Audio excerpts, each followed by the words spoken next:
সুপ্রিয় দর্শকবৃন্দ, আসসালামু আলাইকুম ওয়া রাহমাতুল্লাহি ওয়া বারাকাতুহু। তৃতীয় শুভেচ্ছা নেবেন, আশা করি সকলেই ভালো আছেন। আসন্ন ত্রয়োদশ জাতীয় সংসদ নির্বাচনে শেষ পর্যন্ত শেষ হাসি কে হাসবেন কিংবা কে জয়লাভ করবেন তা এখনও বলতে গেলে অনিশ্চিত। অনেকেই বলছেন যে জামাত জোট এবং বিএনপি জোটের মধ্যে হাড্ডাহাড্ডি লড়াই হবে।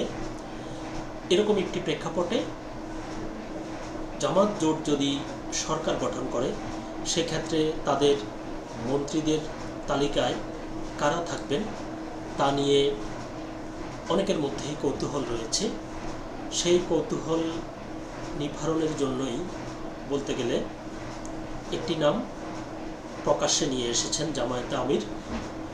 তো তিনি কার নাম প্রকাশ্যে নিয়ে আসলেন, কাকে তিনি তার মন্ত্রী পরিষদের যে তালিকা সে তালিকায় রেখেছেন, এই চমকটি তিনি গতকালকে প্রথম প্রকাশ করেছেন। এ নিয়ে দৈনিক আমার দেশ পত্রিকায় যে প্রতিবেদনটি প্রকাশিত হয়েছে, যার শিরোনামে বলছে, চৌদ্দগ্রামে ডাক্তার শফিকুর রহমান আবদুল্লাহ মোহাম্মদ তাহের মন্ত্রী পরিষদের সিনিয়র সদস্য হবেন। নামটি তিনি প্রকাশ করে দিলেন। খবরটি বিস্তারিত বলছে, বাংলাদেশ জামায়াতে ইসলামীর আমির ডাক্তার শফিকুর রহমান বলেছেন, আপনারা যদি আমাদের ভোট দেন, আমরা ক্ষমতায় গেলে ডাক্তার সৈয়দ আবদুল্লাহ মোহাম্মদ তাহেরকে মন্ত্রী পরিষদের সিনিয়র সদস্য হিসেবে দেখতে পাবেন। এই প্রতিশ্রুতি আমি দিচ্ছি। এই সুযোগ চৌদ্দগ্রামবাসী কাজে লাগাবেন কিনা সেটা চিন্তা করে দেখবেন। শনিবার দুপুর 11:15টার দিকে চৌদ্দগ্রামে জামায়াতে ইসলামীর নির্বাচনী জনসভায় তিনি এই কথা বলেন। তিনি বলেন, আমার আধিপত্যবাদ মানব না, ফ্যাসিবাদ দেখতে চাই না, আমরা কোনো দুর্নীতিগ্রস্ত সরকার দেখতে চাই না, আমরা একটি মানবিক বাংলাদেশ দেখতে চাই।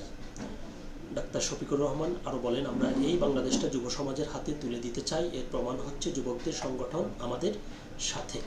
প্রাসঙ্গিকভাবে তিনি আরও অনেক কথা বলেছেন, নির্বাচনী প্রতিশ্রুতি দিয়েছেন, যা তাদের নির্বাচনী প্রচারণার অংশ। তা আমরা সবগুলো পড়ছি না, শুধু গুরুত্বপূর্ণ যেটি সেটি নিয়েই কথা বলছি। যে এখনও সরকার গঠন করতে পারবেন কিনা জামায়াত নেতৃত্বাধীন জোট, যদিও অনেকেই বলছেন সে সম্ভাবনাও আছে, এবং সেটিকে কেন্দ্র করে বিদেশি বিভিন্ন রাষ্ট্রদূত এবং বিদেশি বিভিন্ন সংস্থার প্রধানরা জামায়াতে আমিরের সাথে দেখা করছেন, এবং বলতে গেলে সম্ভাবনা রয়েছে। তো 12ই ফেব্রুয়ারি সেটি নিশ্চিতভাবে বলা যাবে যে আসলে কে সরকার গঠন করতে যাচ্ছে। তো চৌদ্দগ্রামের এই সমাবেশে তিনি প্রথম তার যদি তারা সরকার গঠন করে এবং জিততে পারে, প্রথম একজন মন্ত্রীর নাম তিনি প্রকাশ করেছেন, এবং তিনি বলেছেন যে আবদুল্লাহ মোহাম্মদ তাহেরকে যদি চৌদ্দগ্রামবাসী বিজয়ী করে, তাহলে তাকে সিনিয়র মন্ত্রী হিসেবে তিনি তার মন্ত্রী পরিষদের যে তালিকা সেখানে তাকে রাখবেন।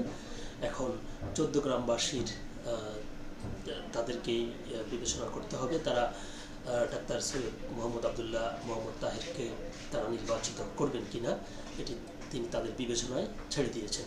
তো দেখা যাক যে তার এই আশ্বাসে চৌদ্দগ্রামবাসী কতটুকু আশ্বস্ত হয়, এবং 12 তারিখে তারা